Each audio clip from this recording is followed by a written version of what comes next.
In late 2025, the UK was sitting on this set of macroeconomic conditions that, on paper at least, should have completely fueled a massive economic engine. Right, yeah. I mean, the Bank of England was holding interest rates steady at 3.75%. Inflation was finally cooling down to, manageable levels. Yeah, the global supply chains had largely normalized by then. Exactly. So by all traditional metrics, the road was totally clear, the tank was full, and the economy should have been just roaring forward. But instead, it completely flatlined. It registered this microscopic 0.1% growth in the final quarter. Which is practically zero. Yeah, basically nothing. So today, we are looking at the invisible psychological forces and these sudden global shocks that cause perfectly healthy economic systems to just suddenly grind to a halt. Welcome to the deep dive. Oh, glad to be here. For you listening today, we've pulled together a really fascinating stack of material. We are looking at two comprehensive presentations on macroeconomic theory. Specifically looking at the mechanics of aggregate demand and aggregate supply. Right, and we're cross-referencing those textbook models with a Guardian article from February 12th, 2026, the one detailing the UK's stalling growth. Yeah. And we're also bringing in some very alarming real-time reports from the Middle East. Yes, which we will definitely get to. Our mission today is to take these abstract theoretical models and use them to decode the chaos of today's headlines for you. So, okay, let's unpack this. Well, the paradox of the UK economy in late 2025 is really the perfect entry point into the demand side of the whole macroeconomic equation. Okay, lay it out for us. Because when you look at the raw data from that Guardian article, the under-the-hood numbers are incredibly stark. I mean, the services sector, which is roughly 80% of the entire British economy, Wow, 80%. yeah, huge. It showed absolutely zero growth, just a complete flat line. Yikes. And business investment didn't just stall. It actively contracted by 2.7%. Construction had its worst quarterly performance in 4 years, shrinking by 2.1%. So basically everything is shrinking. Exactly. And to understand why this happened, despite the cooling inflation and stable rates you mentioned, we have to look at the mechanics of the aggregate demand curve. Right, the AD curve.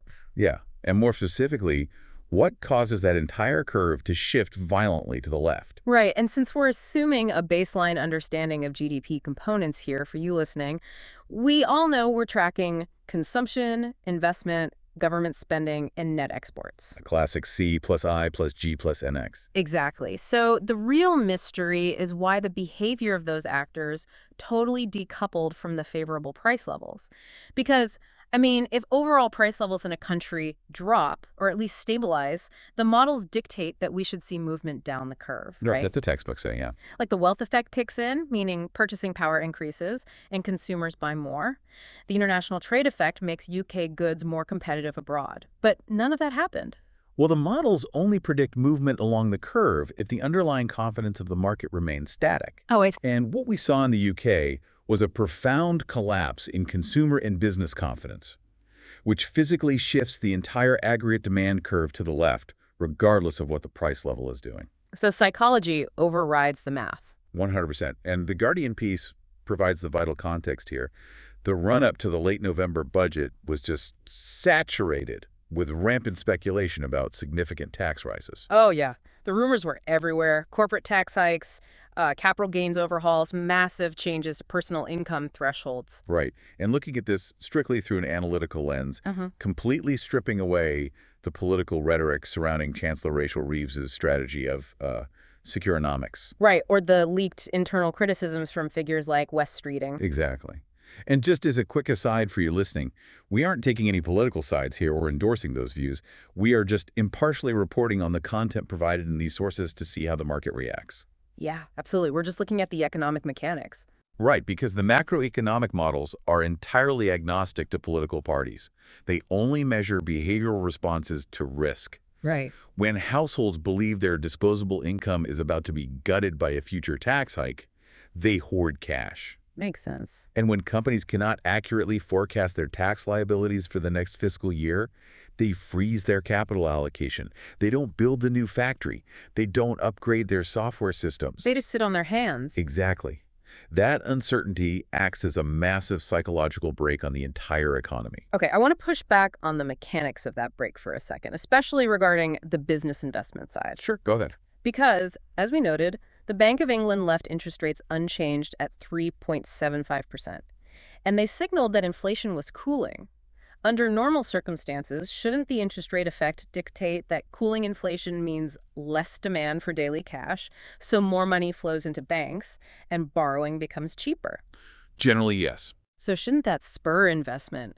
It feels like the market was a driver staring at a wide open highway with cheap gas, but just totally refusing to press the accelerator.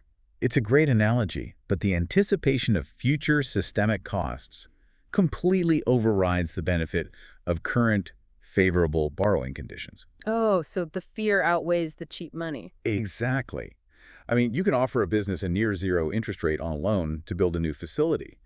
But if they believe the government is about to fundamentally alter the tax structure on the profits generated by that facility, Then the cheap loan is basically irrelevant. right, the risk profile of the entire operating environment has fundamentally changed. That makes me think of one of the minor sources in our stack today. It's an error log data set from Cloudflare, the internet infrastructure company. Oh, right, the security block data. Yeah, it logs instances of automated security blocks, specifically when a server rejects malformed data.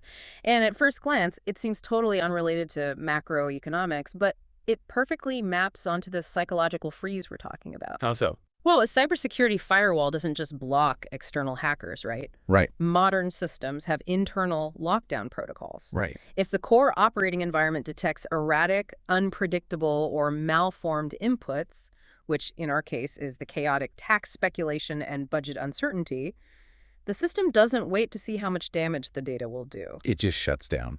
Exactly. It throws an error code and halts the entire processing pipeline just to protect the core architecture. Wow, what a fascinating way to conceptualize capital preservation. Right.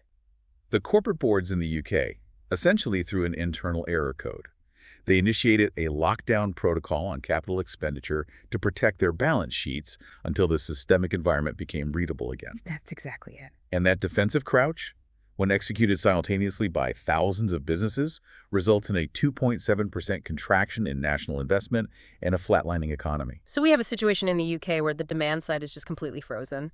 Consumers and businesses are terrified to spend. But let's flip the scenario for a second. Imagine Rachel Reeves somehow delivered a miracle budget, confidence skyrocketed, and everyone suddenly rushed out to spend their hoarded cash. They might just run headfirst into a brick wall anyway, right? Because the actual physical goods they want to buy might not exist. Exactly. Which brings us out of the wallets and onto the factory floors, the supply side of the macroeconomic matrix. What's fascinating here is how the short-run aggregates supply curve, or SRA, operates on an entirely different set of vulnerabilities than aggregate demand. How do you mean? Well, where demand is driven heavily by psychology and confidence, supply is bound by brutal physical mathematics. The SRAS curve slopes upward, meaning that as overall prices in the economy rise, businesses are incentivized to produce more output. Right. And they do this primarily because of the profit effect, which relies on the concept of sticky wages and sticky prices. Okay, so let me make sure I'm getting this. If I'm running an automotive parts manufacturing plant, my workers are locked into a collective bargaining agreement for the next 2 years. Their wages are sticky. They don't fluctuate day to day based on the market. Correct. So if the general market price for my auto parts suddenly surges because of broader economic conditions, my labor costs haven't moved an inch. My profit margin absolutely explodes, so I'm incentivized to run 3 shifts a day and just max out my production. That is the profit effect in action. And similarly, if your suppliers have given you fixed price contracts for raw materials for the quarter, those input prices are also sticky. Oh, nice. Yeah, so your margins look fantastic, so you increase output. And this is but this entire upward sloping relationship relies on the assumption that your baseline costs of production remain somewhat stable. Right, which they don't always do. No, when a massive sudden shock violently alters those baseline costs, the entire SRA's curve physically shifts to the left. Which brings us to the really terrifying real-time crisis reports in our stack. March 2026, the Gulf energy crisis. Yeah, this is a major one. We are talking about a geopolitical nightmare translating instantly into a macroeconomic catastrophe. According to the reports, Israel executed a targeted strike on Iran's South Pars gas field. Right. And in immediate retaliation, Iran struck Qatar's Ras Laffan liquefied natural gas plant. In a matter of hours, 17% of the world's global LNG capacity was simply wiped off the map. And this is a textbook violent supply-side shock. I mean, natural gas is not just a commodity used to heat residential homes. It is the foundational input for modern industrial civilization. It's in everything. It generates the electricity that powers the assembly lines. It is the primary feedstock for the entire global chemical and fertilizer industry. It powers global transport and shipping. When 17% of the global supply vanishes overnight, the price of the remaining gas spikes exponentially. So the cost of production for literally every sector of the economy skyrockets simultaneously. Every single one. It's not just the energy companies taking a hit. It's the commercial baker whose industrial ovens now cost 400% more to operate. It's the logistics firm whose fleet fuel costs just obliterated their quarterly margin. Exactly. Because it is suddenly vastly more expensive to produce goods at every single price level, businesses are forced into an impossible corner. They cannot simply absorb a 400% increase in energy costs. No way. So they scale back production, they shut down assembly lines, they lay off workers. The aggregate supply of goods drops drastically, shifting the entire SRAS curve to the left. Right. And the immediate result of that shift is the most dangerous word in macroeconomics. Stagflation. Stagflation. Stagnation combined with inflation. You have a shrinking economy. Real GDP is falling, people are losing their jobs. But simultaneously, because the supply of goods is now so severely restricted, the prices for whatever output remains are surging. It is a cost-push inflation nightmare. Yeah. And the sources single out Germany as the prime case study for the fallout of this 2026 crisis. Following the geopolitical shifts a few years prior, Germany had entirely pivoted its massive industrial base away from Russian gas and became heavily reliant on Gulf LNG. Right. So when the Rasalafan strike occurred, it basically severed their primary energy artery. But walk us through what that actually looks like on the ground for a German factory manager. Because leftward shift of the SRA's curve sounds incredibly clinical, but the reality is brutal. It really is. Imagine managing a massive chemical plant in the Ruhr Valley. Your entire operation is calibrated to a very specific energy cost model. Okay. Overnight, your energy bill quintuples. You cannot simply pass a 500% price increase onto your downstream customers. They just laugh at you. Or go bankrupt. Exactly. They will find alternatives or go under. Oh, God. And those sticky wages we talked about, the ones that usually help you during a boom, they are now a massive liability because you can't instantly cut worker pay to offset the energy spike. Your only mathematical option to avoid immediate insolvency is to halt production. You shut down the reactors. You furlough the workforce. The industrial motor of Europe's largest economy simply stops spinning. Wow. And we don't even need missiles flying in the Gulf to see how fragile the supply curve is either. The Guardian article's sidebars point out a deeply concerning event right in the UK. Oh, the Jaguar Land Rover situation. Yes. In the third quarter of 2025, a sophisticated cyber attack hit Jaguar Land Rover. It wasn't a physical bomb, it was malicious code. But it completely paralyzed their just-in-time manufacturing logistics. Parts couldn't be tracked, assembly robots couldn't receive instructions. It really shows the fragility of highly optimized supply chains. When you operate with zero inventory to maximize efficiency, a single node failing cascades instantly through the entire network. Exactly. One cyber intrusion at one company constrained supply so severely that it noticeably depressed the national vehicle production output, which actually dragged down the overall UK economic growth for the quarter. Incredible. It proves that the short-run aggregate supply curve isn't some robust, indestructible force. It is a house of cards that can be toppled by a few lines of code or a single drone strike halfway across the world. Which forces us to confront the most difficult question in macroeconomic theory. Okay, what's that? If an economy is battered by a demand shock, like the UK freezing up over tax fears, or paralyzed by a massive supply shock, like Germany losing its LNG, how does the system ever recover? Does it naturally heal, or does it require intervention? So we are entering the realm of long-run aggregate supply, or LRAS. We are. The absolute maximum an economy can produce if every available worker has a job and every factory is running efficiently. Full employment. And this is where the two dominant schools of macroeconomic thought really go to war. Yeah, the battle between the neoclassical and Keynesian models. Let's examine the neoclassical view first. Okay. They argue that the LRAS curve is a perfectly vertical line at that point of full employment. They believe that free markets are inherently self-correcting mechanisms. Right. If the economy falls into a deep recessionary gap, meaning demand has collapsed and unemployment is high, The neoclassical model dictates that wages and prices are perfectly flexible. Meaning that eventually desperate unemployed workers will willingly accept lower wages just to get a job, and businesses will aggressively slash their prices to attract whatever scarce consumer demand is left. Exactly. And as those labor and material costs plummet, it becomes cheap to produce again. Businesses start hiring, supply increases, and the economy naturally slides right back to that vertical line of full equilibrium without anyone needing to intervene. The market clears itself. Here's where it gets really interesting, though, because looking at this through the lens of actual human behavior, I have to push back aggressively on the neoclassical assumption. Go for it. Do prices and wages actually fall that easily? I mean, the model assumes humans operate like perfectly rational algorithms, but we don't. You cannot just walk onto a factory floor during a recession and tell your workforce, hey, we need to clear the market, so everyone is taking a 20% pay cut starting Monday. No, absolutely not. You wouldn't get a cleared market, you get a massive union strike, plunging morale, and zero productivity. You're completely right. The friction of human psychology entirely disrupts the mathematical elegance of the neoclassical model. And that friction is the core foundation of the Keynesian model. Okay, break that down for us. The Keynesians argue that there is a profound asymmetry in the market. Wages and prices are highly flexible upwards during an economic boom, but they are sticky downwards. People fiercely resist pay cuts, and corporations will do almost anything to avoid permanently lowering their price floors and angering shareholders. So the Keynesian long-run aggregate supply curve doesn't look like a single vertical line. Not at all. It is modeled in three distinct phases. Phase 1 is a totally flat, horizontal line. This represents an economy trapped in a deep recession.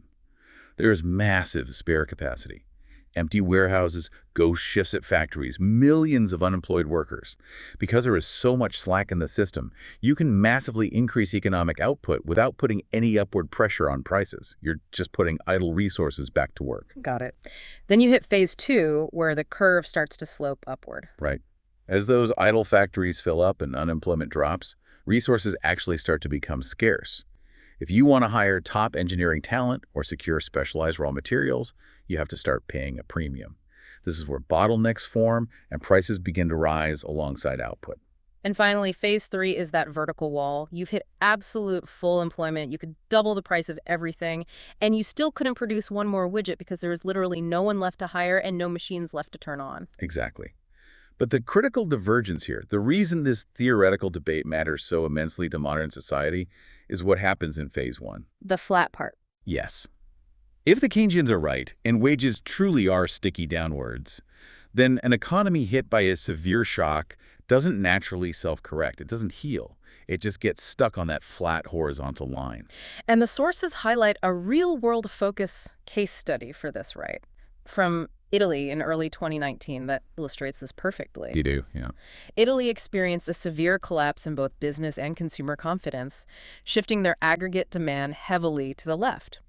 Real GDP fell for 2 consecutive quarters, plunging them into a technical recession heavily driven by failing output in agriculture and industry. And because Italian wages and industrial prices didn't magically plummet to clear the market, the economy didn't bounce back. Output remained depressed, unemployment stayed elevated, and the system remained completely trapped in a recessionary gap. If we connect this to the bigger picture, this isn't just an academic dispute over graph shapes. This exact disagreement is the bedrock of nearly every modern political debate regarding the economy. Oh, absolutely. When you watch politicians screaming at each other on television about stimulus packages versus austerity, they're fundamentally arguing over whether wages are sticky or flexible. Precisely. If a policymaker adheres to the neoclassical view, their core directive is government restraint. Deregulate, cut public spending, and let the pain of the free market violently reset wages and prices until equilibrium returns. Right. But if a policymaker views the world through the Keynesian lens, they believe the market can remain irrationally paralyzed for years. Therefore, the government has a mandate to step in, run deficits, build infrastructure, and artificially stimulate demand to drag the economy off that flat line and back toward full employment. It is incredible how these high-level theoretical blueprints dictate the ground-level reality of our lives.